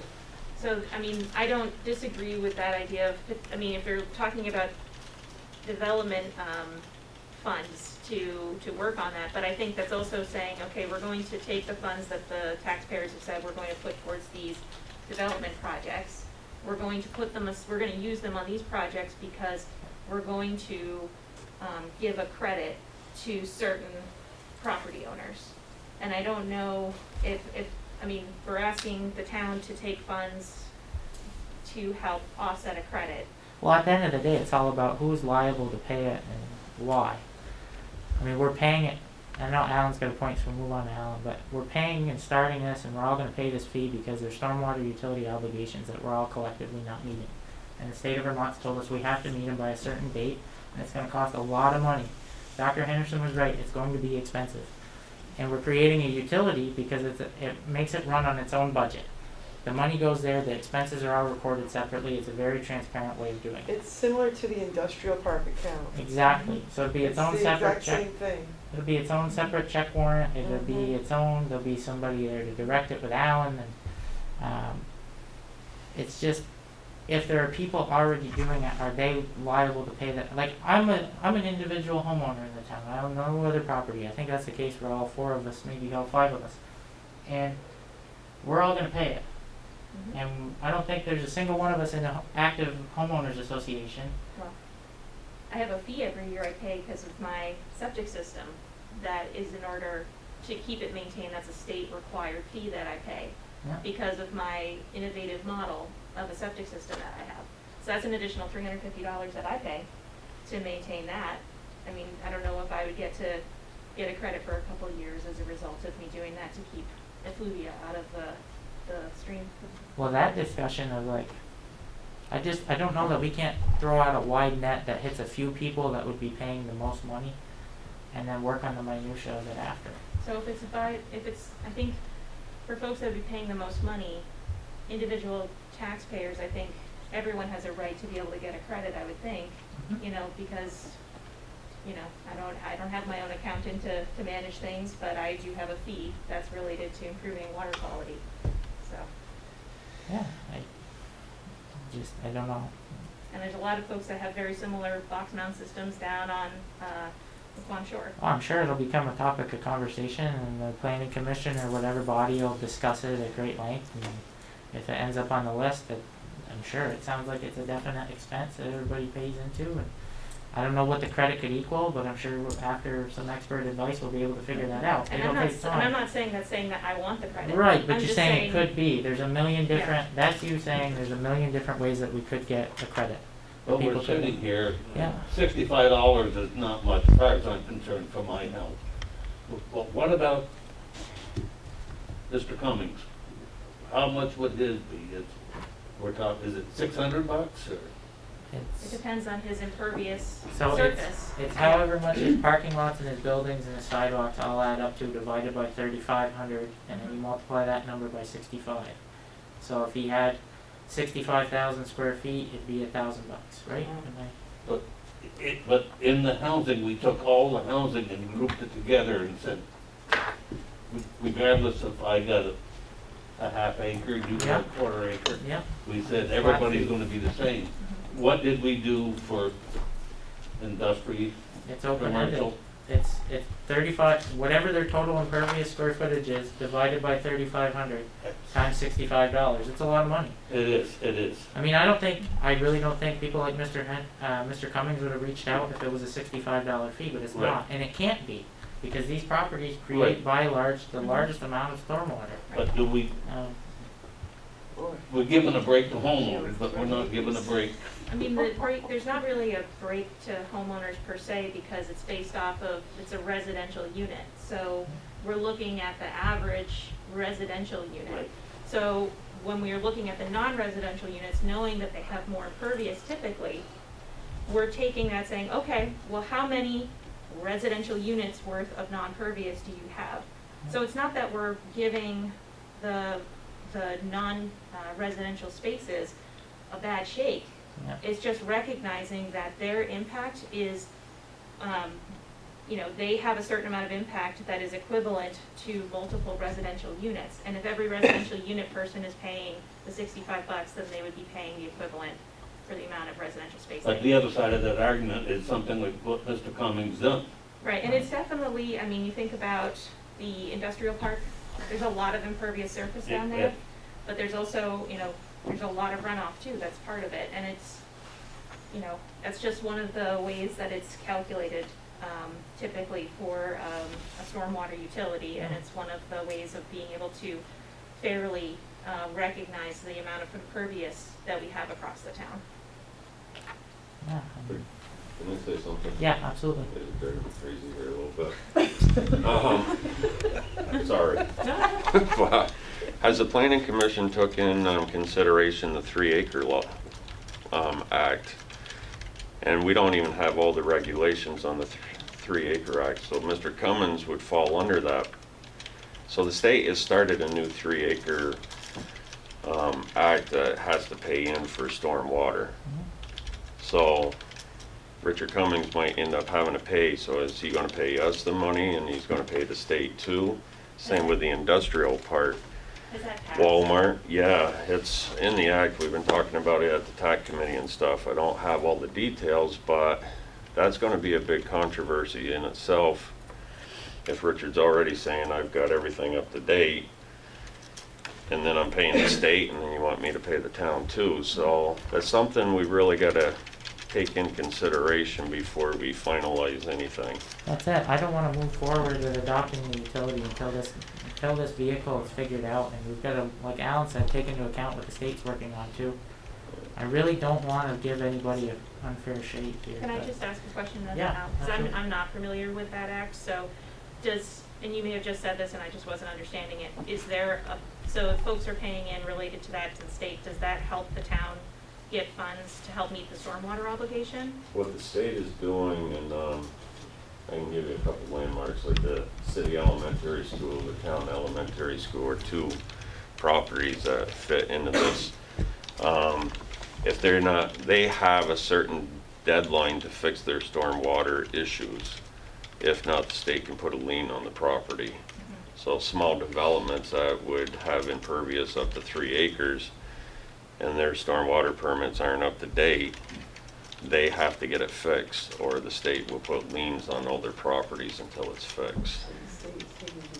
So the state's starting to take control on a lot of this, which might kind of tie our hands on some of the properties in the town. On the large acre. On the large stuff, Not yeah, on, not say, resident. this stuff is kind of vague, but. And that's Water. already in effect, so folks, they're starting that process now, or? is Yeah, it just COVID actually kind of going? slowed it down, but it's all in the process right now. We're trying to get more details on it. Okay. My other question would be is, let's just use Tanglewood as an example. If we go in with the utility and pay to fix that up, is the association got to maintain that stormwater permit after we get it fixed, or is that going on the town? Because then we're paying that extra money all the time. I'm just asking. No, we've already worked that out with the private, we have a stormwater agreement that our lawyer drafted to use, that we would share those expenses with the HOA. We are not assuming. With all the developments in the town? That's what I'm. On a case-by-case basis, we're signing, when it has a legal active HOA, we're signing a stormwater agreement with them. That that specifically states we're going to keep the private portion private, and we want access to the public portion in case they're uncooperative, much to Kevin Briggs' reference earlier. But I do believe in the utility, but it's also it's a long process. It's not like we're gonna approve it and take off running because staff, equipment, and a boatload of money to start with. If we approve Engineering. this, say tonight, if we get to that point, when would the bills go out? Do we know? Well, it's gonna be based on assessment, correct? Or are you just gonna flat fee somebody Parcel. $65? Maybe For this thing, for the residential units, and I think it's defined in here, up to, it's folks that are getting individual tax bills up to, I think, 3 units in a building. And those folks are getting the 65 a year. So Above that, then it's you could put Right. something on a tax bill. Mhm. Money would flow into the general fund, you transfer it to the utility. But you gotta base that on something from what I'm understanding. And for, the non-residential ERU calculation, you would need someone to be able to use the maps that we have online to be able to identify the non-pervious surface. So if we don't have someone on staff that can do that, I'm not sure when that would be tied to that as well. But I think as far as the timeline though, if we approved it today, this still needs to go to the voters, I believe, right? No? No. Does not? Okay. no, this is on No, us. but it would probably take a few months. I mean, it's not something. Well, you would literally need a member of staff to, 1, be hired, and 2, Right. be trained in the ordinance, and Mhm. 3, you'd have to turn them loose on going to all the commercial properties or anything over 3 units to confirm with site plans and digital imagery that things have been built in certain ways and that the parking lots are the size that the maps say that they are. It's gonna take a lot of great skill and care. It might even require 2 people to get that database built. Then you move forward with, okay, we've determined you have 100,000 square feet divided by 3,500 times 65, there's your bill. It might make a lot of sense to have the goal be to have us to the point where we can put that on the tax bill for FY22. It sounds like it literally is going to take that amount of time to the point we won't be ready to send a bill out for the utility until July of next year anyway. It'd be great if we did have someone hired in whether it's with planning or, in the short term, or with this utility that could help continue that conversation around credits so that we can, bring that back here sooner rather than later. Well, I guess my broader question is, how do we pay for the person that's gonna have to go make all these confirmations and generate the commercial bills? And when do we hire them? Cause that's gonna be a full FTE, if not 2, like now until spring. Well, we're gonna put together a business plan once you approve it. I mean, you can't keep, we're following circular logic at this point. We shouldn't approve it because we haven't done this, but if we approve it, are we gonna do that? I really would love for you to just consider approving it, and then we will consider the credits, or if you're not gonna do it, then we should just stop the conversation and move on. Well, we've gotta decide what we do next if we don't approve it. So we can't really move on to that. So Carrie, though, what I think I heard you just say was, if we were to approve it, that gets the business plan process going. That doesn't stop this team to continue conversations about credits Oh, in absolutely, future correct. meetings, even in That's the short correct, term. yeah, I think we should do all of those, but I mean, Right. it's a loose, it's gonna be a fairly informal business plan, I mean, we only have so much staff.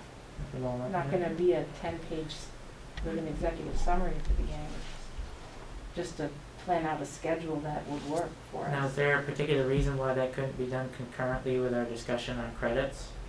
And that we couldn't decide on consensus that we're gonna move forward to form the utility, knowing that it's gonna take a great deal of time? I guess the real thing is where are we gonna find the money to pay for the person to get the system built so that we can get the bills ready? Whether we approve the utility or not tonight, that's like the main question.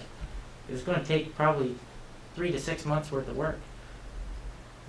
Where do we wanna make that money come from? Is there some kind of a fund that we can draw from and then reimburse with some kind of a local option I tax guess Carrie payment? and I will have to sit down Yeah, deal with that. there is, I mean, an FTE for 6 months is something we could definitely find, we have some of that money in engineering and surplus. consulting anyway, and this person is going to be a consultant, I mean,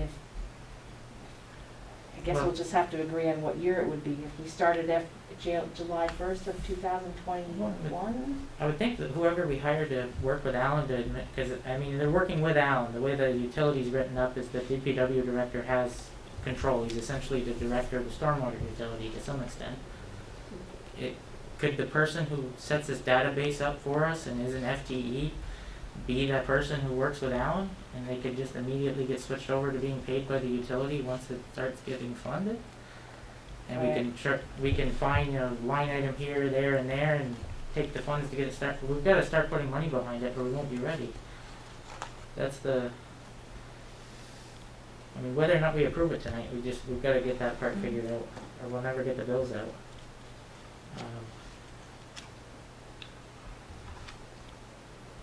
Stan, what do you think? I'd like to see the business plan, and it's gonna be 60 days once you approve Right. this ordinance before it can go into effect.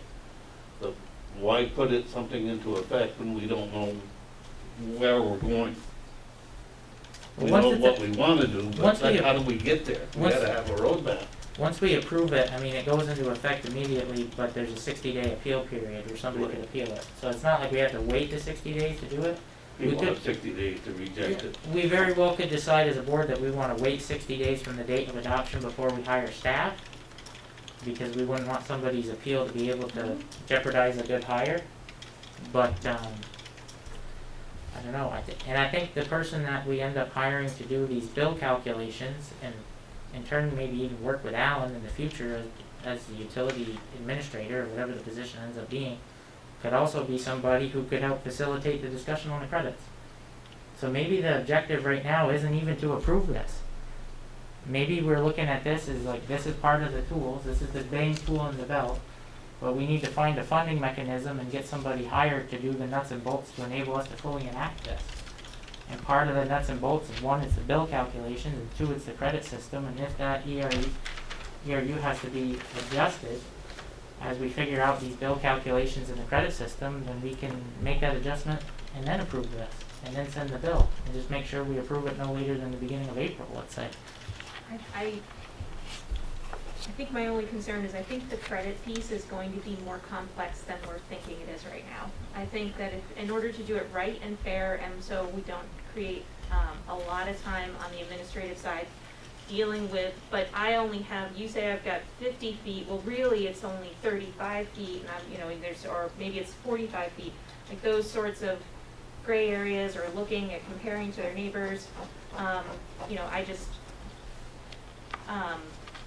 I don't know. I think I'm concerned that if we hinge the start of this ordinance on the credits, if that delays our ability to get these utility up and running and working, we're going to delay getting funds that could be working on the projects that we've heard about tonight. We don't have the capacity at the moment to be able to enforce the ordinance. Really, we don't have an active zoning administrator that can work a 40-hour a week on zoning specifically. So a lot of this ordinance throws in a whole other element of issuing a permit. Jessica has a question. Jessica, sorry. I just wanted to jump in. I tend to agree with Aaron on this one. I think that a lot of work has gone into getting this running, and there's clearly a need for us to start doing a lot of stormwater work, especially with the residents coming tonight. And I don't necessarily want to wait to figure out every detail, because we're not going to be able to anticipate whatever the state does next year or whatever else may happen, but we have to get going. I think the sooner the better.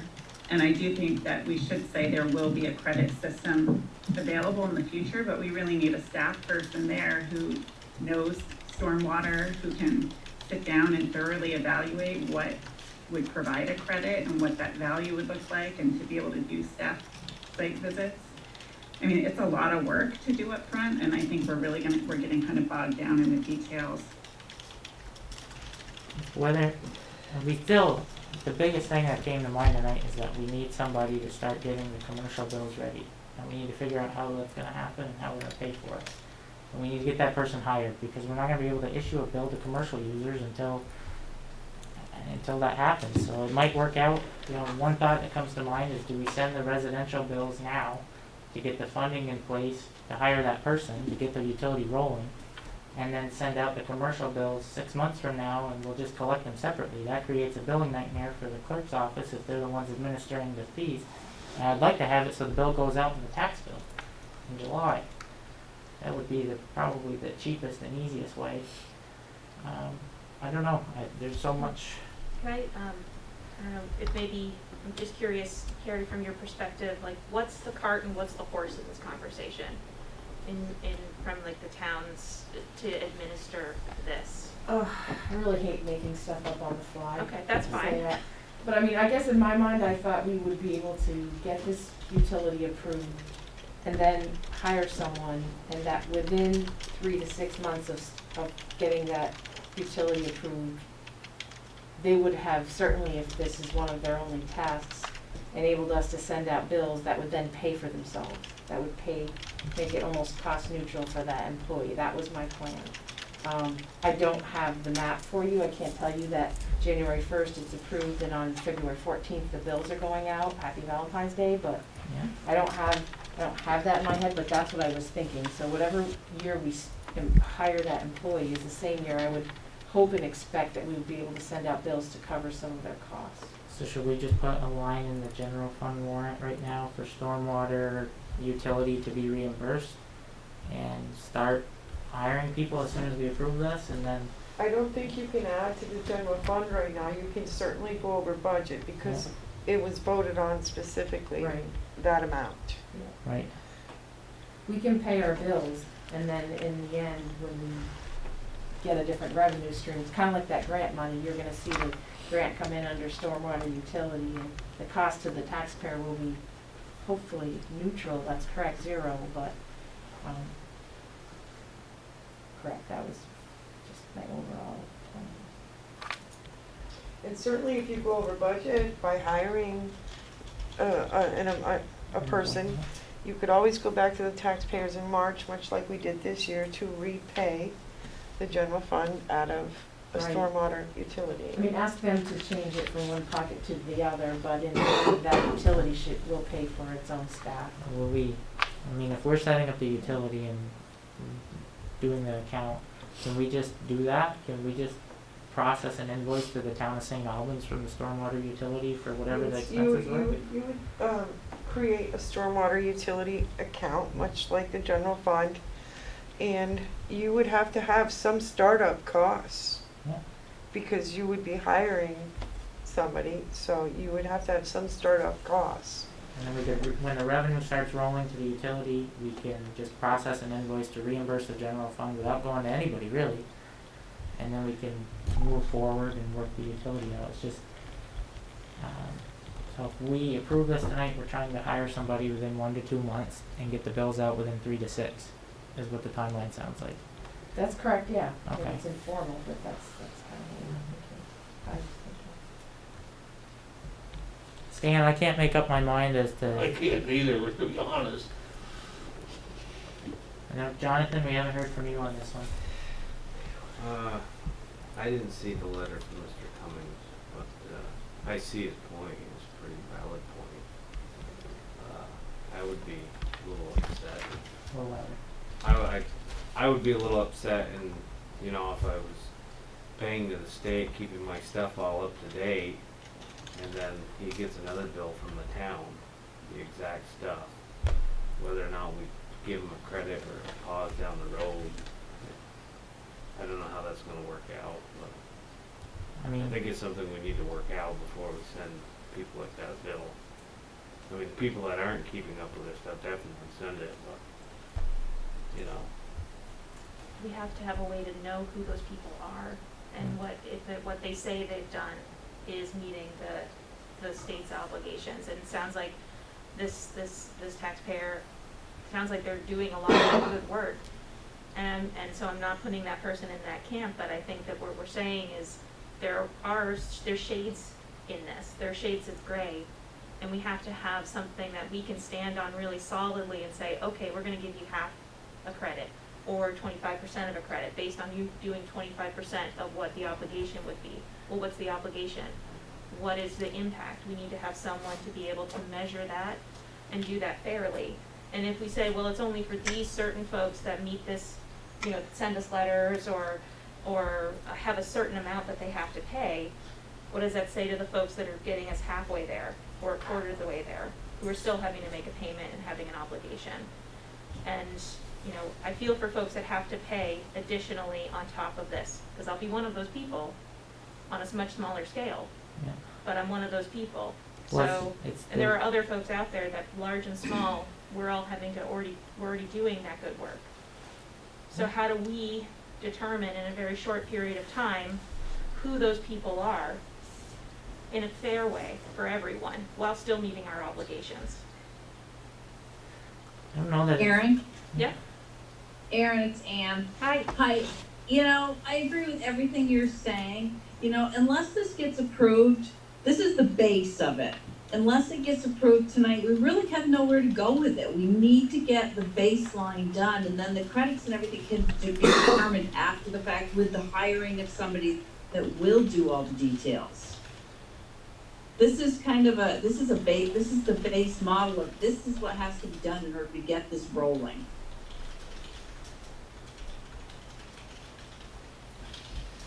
Thank you, Ann.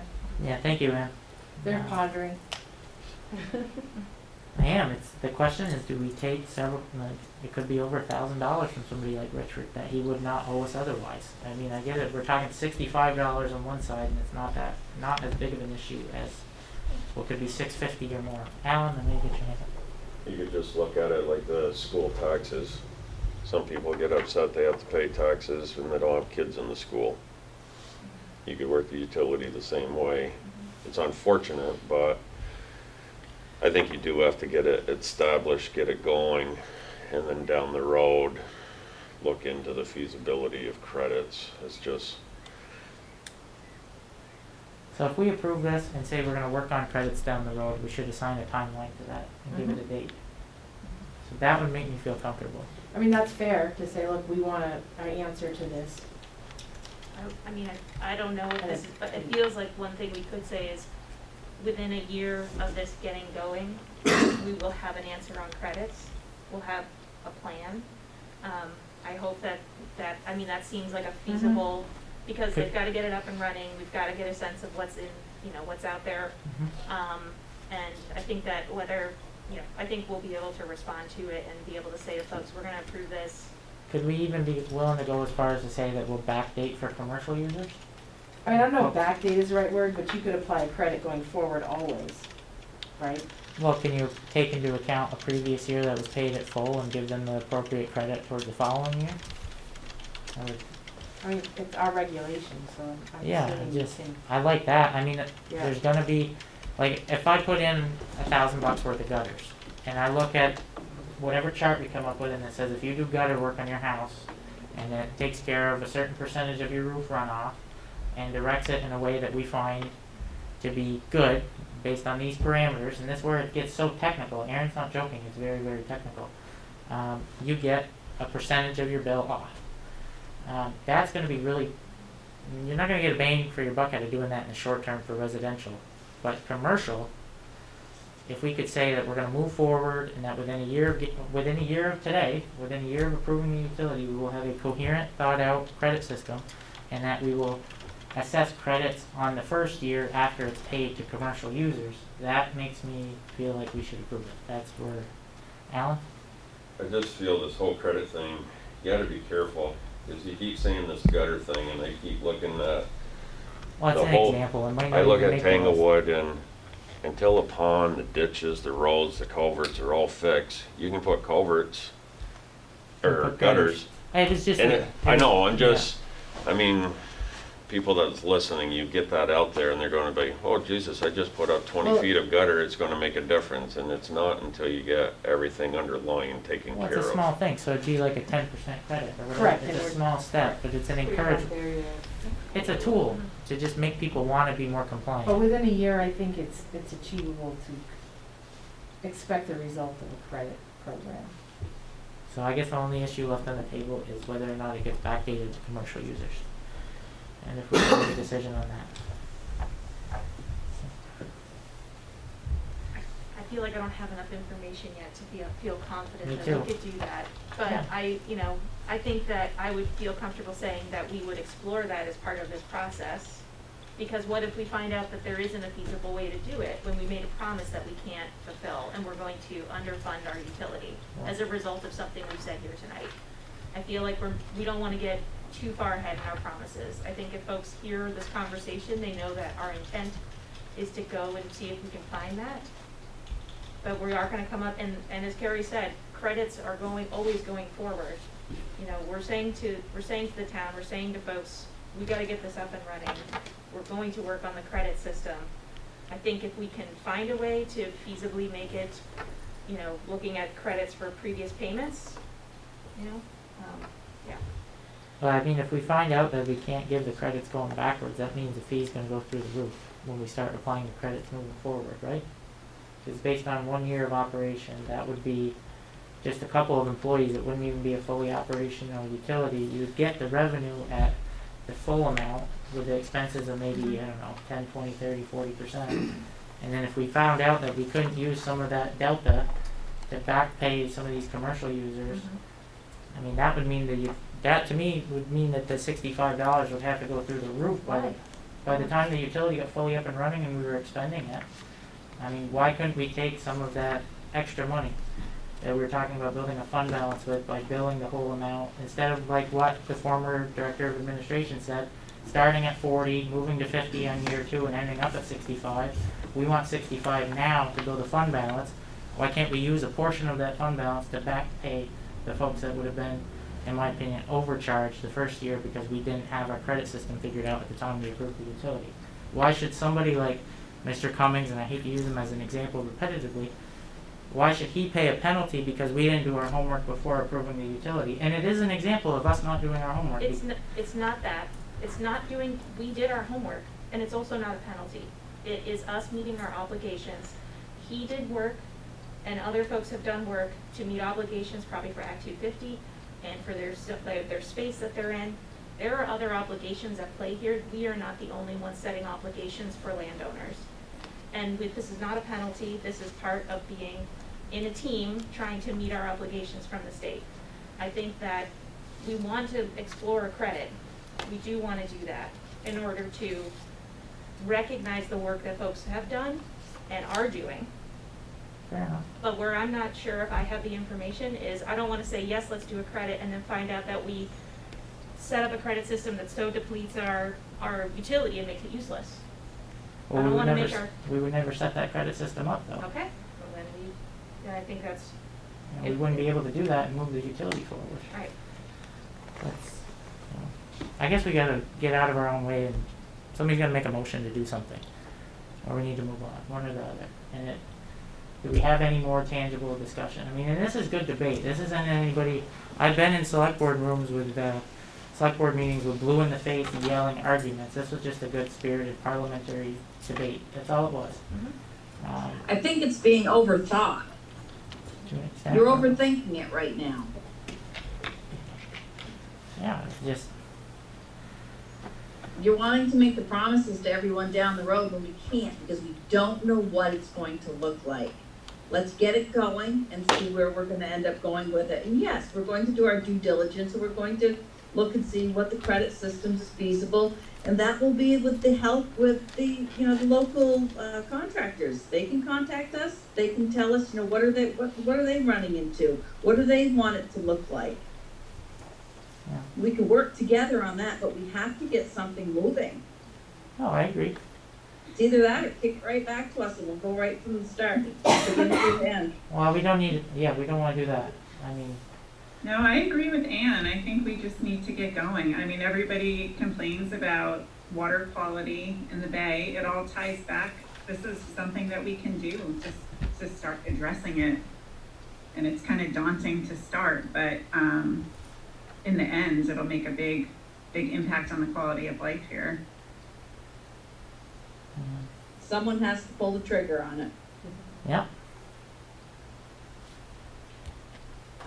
I'll make a motion to approve the stormwater utility ordinance. I'll second it. Any further discussion? All in favor? Aye. Okay, I hear two. Opposed? Oh, Okay, so it falls to me. See, that's the big problem when you only vote to break ties, is you have to vote to break ties. We're gonna call you Mr. Pence.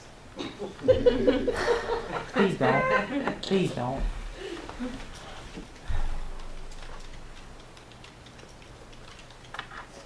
Can we amend the motion to say that there will be a credit system set up within 1 year of today? That there will be.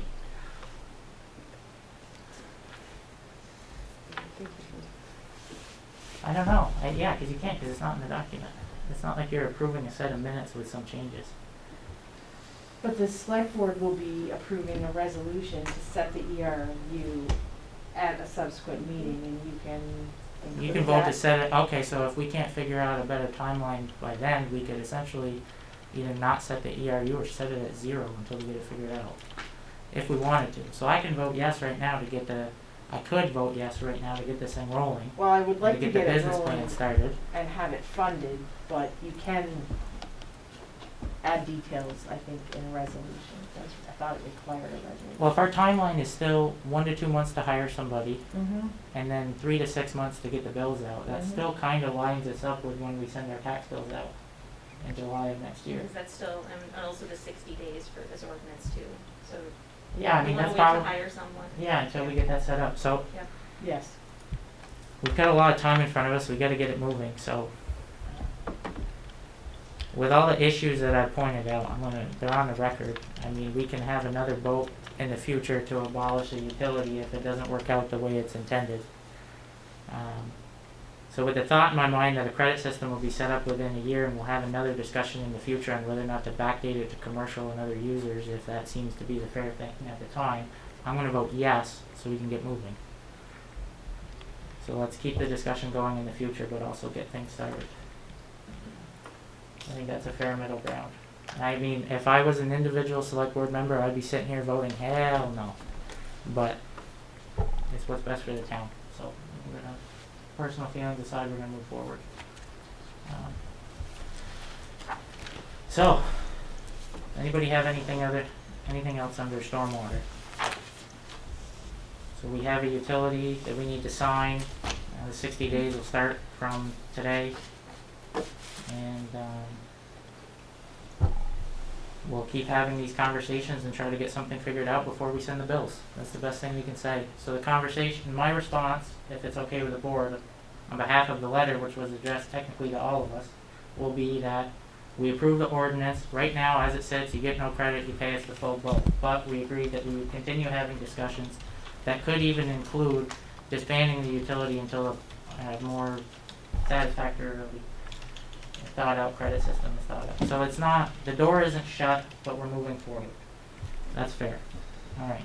That said, agenda item 9, town manager report. The shorter version, town hall relocation update. Matt is preparing cost estimates. He worked with the steering committee, with Jonathan and Stan Ronick, Anna and myself, worked with FFF, Freeman French Freeman. Yep. I always get the names reversed. They worked with us on a scope of work, the floor plan and some elevations. They're working on those right now. We don't have them. They're not prepared yet. The cost estimate, the renderings, which are your 3D view of the building and its floor plan, which should be very, very shortly. Select board's going to talk about purchase and sale agreement on the land later. And we are going to begin a public outreach campaign that's going to include some social media, short video that goes over the building. So because obviously it's difficult to tour the building with it closed and only open by appointment, and some interviews with public officials, including Anna and myself, and I believe Alan, on the shortcomings of our existing building. In other words, why do we need to move? Some people aren't aware. One of the primary reasons is we're running out of vault space, which is extremely expensive, and cannot be done easily here. Do you wanna add anything? No, well, Mason is working to edit the video now. We'll be working with good folks like our town clerk, Anna Borden, to help us do voiceovers, explaining the different parts of the video and why the town hall is needed, and it'll hit Facebook. I hope probably within 2 weeks, I would think, would be pretty darn close. We had some help from Armin Messier at Aerial Photography in Northern Vermont, or Northern Aerial Photography of Vermont, one or the other, and he shot us some videos and pictures of the current town hall, the old DPW site, and the proposed location of the new town hall, and he did that at his time and with no expense to us. So we thank him for that, and Mason, who works on our parks crew and is the son of Alan, is a real film buff, and he really knows what he's doing when he's editing, and he's been working on putting that footage together from Armin with footage that he worked with Anna to take of the current building. So it should be a pretty good, informative comparison for folks to be able to make a decision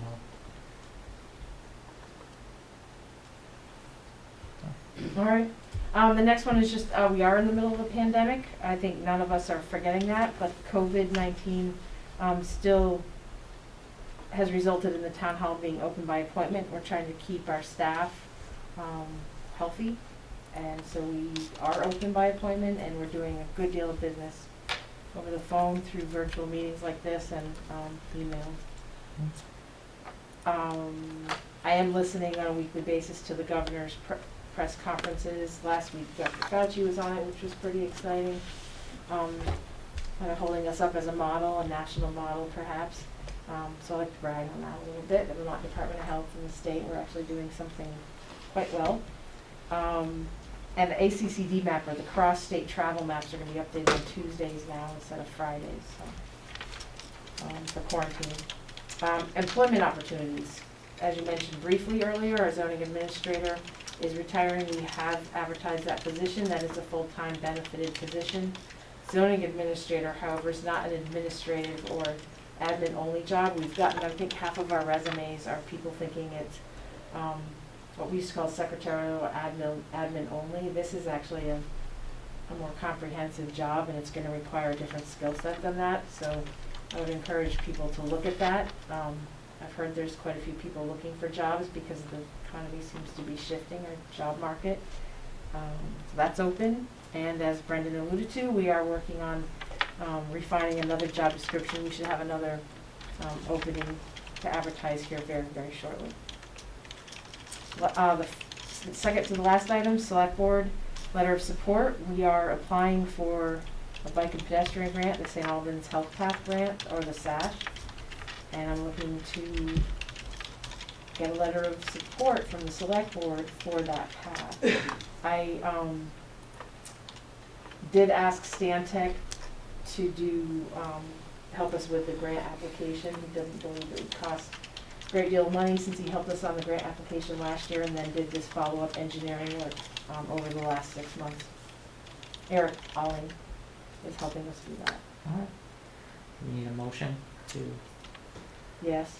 authorize the letter of support. I'll make a motion of letter of support for the St. Albans Health Path that crosses the St. Albans Highway into Rice Brook and continuing on. It really is something we've been talking about for years now. Yeah. We've said would support it, we always have supported it, and I'm happy to see this piece of paper. So I would like Brendan Diesel, on behalf of the select board, to sign this, to see if we can get this grant to continue this process. Yes, sir. That's a lot of words, but yes, I approve this, and I hope the rest of the board does also. Second. Seconded by Jonathan, all in favor? Aye. Aye. I will take great pleasure in signing that letter. I hope we get all the money. Thank you. That is it for the manager's report. On to schedule. You had a petition of, Oh, sorry, there's no action there. I was skipping over it. You're being copied on Green Mountain Power Certificate of Publicity. we are. For the record, we were copied. We have received. Yeah. That's it. Schedule, regular meetings, we're meeting every Monday in October. Regular meetings, the 5th and the 19th at 6:30, and then we're gonna have 5:30 work for you, Aaron? Is that too early? I can make it work. Okay, so we're gonna have 5:30 meetings on Monday, October 12th, and Monday, October 26th. And make sure you read that note in the red pen, board members. Don't, you know, we do, that's one perk, when you do the budget, you get dinner from the manager. We're gonna try to do individually, wrapped portions of, maybe I'll just have one where I'll serve it, but, you know, and eat, if there is food separately. I appreciate it. So does anybody have anything else to add under schedule? I hope not, 'cause that's gonna be a busy month. 11, chair's report. I have one, don't, nobody yell. I have one clarifying question about the utility. I'm not revoking anything, I'm just saying. So there's a bunch of things that we have to issue permits on now, or Alan has to give approvals. Does that start now, or literally tomorrow? Is that, or is there a set amount of time? I don't remember reading in the ordinance that there was a set amount of time for us to train staff, and then it had to be, all new projects had to follow this by. We don't usually start, following the new ordinance until the appeal period is over, which is 60 days. Okay. I mean, unless there's special statute for the zoning bylaws, unified development bylaws, but that is not applied to our ordinance. And are we good at this moment to ask the staff and the town clerk to begin to plan for us to hire somebody within the next 1 to 2 months to begin to kick this program off, knowing that we'll return the funds back to the general fund when the utility starts collecting revenue? And I know we have 60 days to think about that, but is that our consensus right now? So they can begin to plan on that? Because that's what I'm hoping. I would say let's look to see who we have internal, if we have somebody that's qualified internal to do this. Yeah, but we're able to get to the point where we can create a job, and if somebody internal or external takes it, we'll fund it out of the general fund and reimburse it when the new money comes in. Is that, we're all on the same page of that? Whether we voted for the ordinance or not? I mean, we know the conditions that we're under now? Okay, so that's all I wanted. I wanted to be totally clear about that. We're gonna move forward expeditiously. Stan and I had a little bit of an idea today. We wanna have, like the mayor has his annual photo contest. We wanna have what could be an annual event, what would be definitely warranted this year would be a virtual by photo submission town Halloween costume contest, judged by the select board, and we could judge the submittals in our budget meetings to help, we could warn that as part of the agenda. And we could use that to help break up, okay, we got through a department, we're gonna spend 15 minutes judging submittals. I looked at and talked with Stan, and there's a number of communities around the country that have been doing this for 20, 30, 40 years. And they all have age divisions.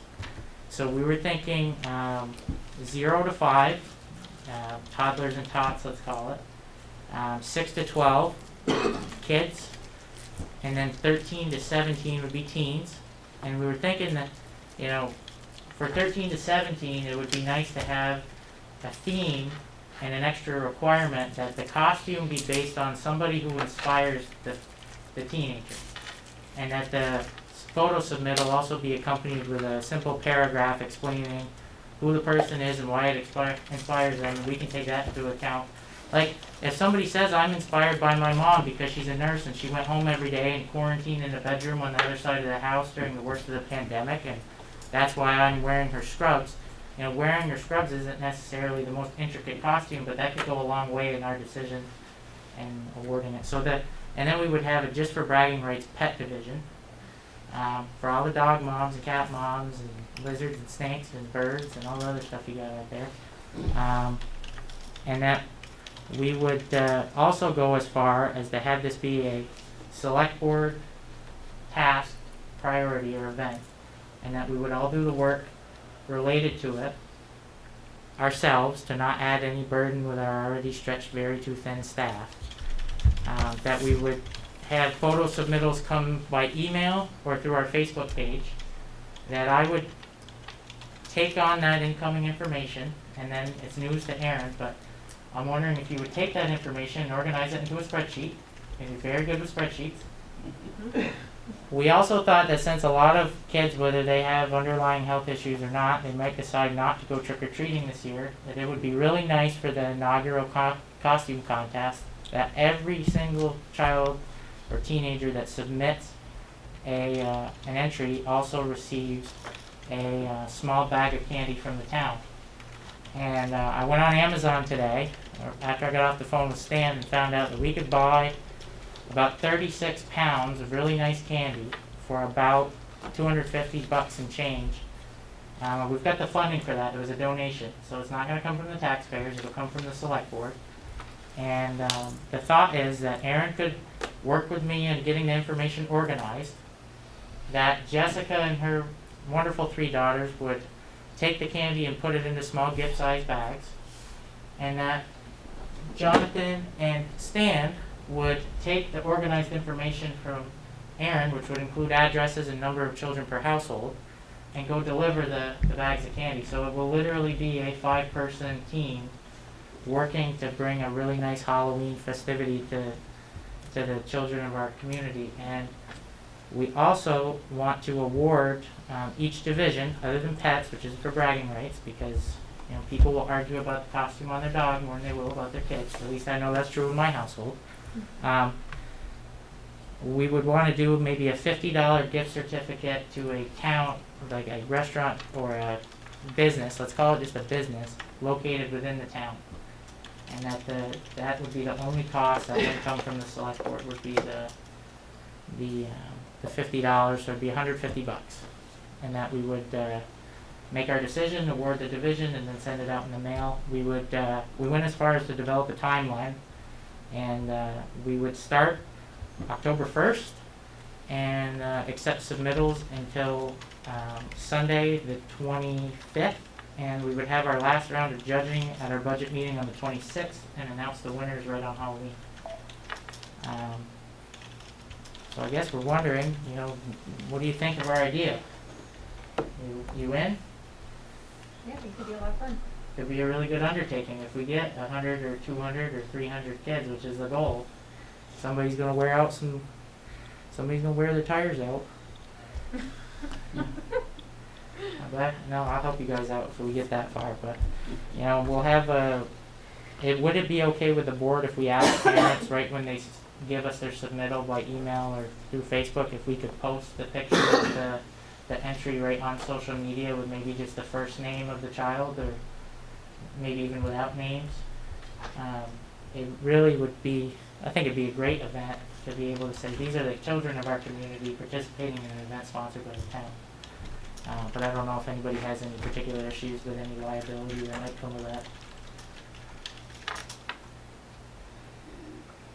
To try it and ask for forgiveness later if we run into an issue. Yeah, alright, so that's really I went to City Hall. I threw a lot of darts at the board, and I think I more or less confused them by having too many darts thrown at the board. We talked about everything from water quality to a multifaceted regional approach, looking at how we can help each other and share assets and resources to lower costs.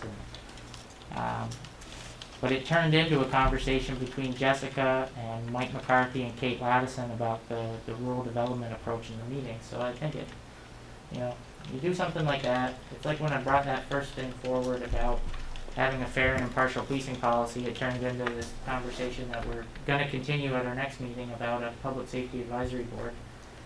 I don't care if the city doesn't take us up on the specific thing that I asked them to, as long as they take us up on some things and we get some work done. So that's my update on that. The only other thing, not to be long-winded, is Alan, John, Carrie, and I have all talked about doing something in the park. So we were thinking about doing this fall, but I think it would be better off in the spring when we reopen. And that was doing a type of scavenger hunt for kids to go out with their parents and explore the park. Like if you find signs that are not really hidden but somewhat hidden, that there are clues that lead you to a treasure hunt. We do it Cohen Park, Bay Park, maybe one on the dock, and one or two up at the town forest at the beginning of the year to help kickstart getting people interested in the parks. I might have mentioned it to one of you that we were thinking about doing that sooner, but it's going to be later. I think the Halloween costume. Then Alan, would you like to talk about as we segue into other business, would you like to talk about the Harvest Festival? I'll let John, he's gonna be heading that up, so if John wants to talk about the Harvest Fest. Yeah, are you good? Yep. Okay, please do. Starts at 12 o'clock this Saturday. We have a chili competition. Everybody be set up by 1 o'clock, pre-register. We have Nobby Reed playing.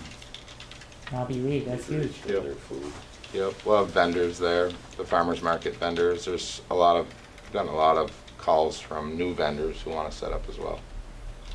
So Everybody come out to the Bay Park Saturday, starts at 12 o'clock. 12 o'clock noon sharp, be there, or be square. According to John. So do we have any other fall events that we want to talk about or highlight? I know we're working with one with details to be announced later, but we're hoping to partner with our friends at the Messenger and St. Albans City to do a combination of events and one really cool big event. Yeah, we're not ready for We're that not ready to talk about it. because we don't have dates. We don't have times, I guess. We're working on something that could be very cool. Could be very cool. Does anybody have any other business before we move into executive session? Nothing. Okay. So, would anybody like to make a motion? Make a motion. Yeah,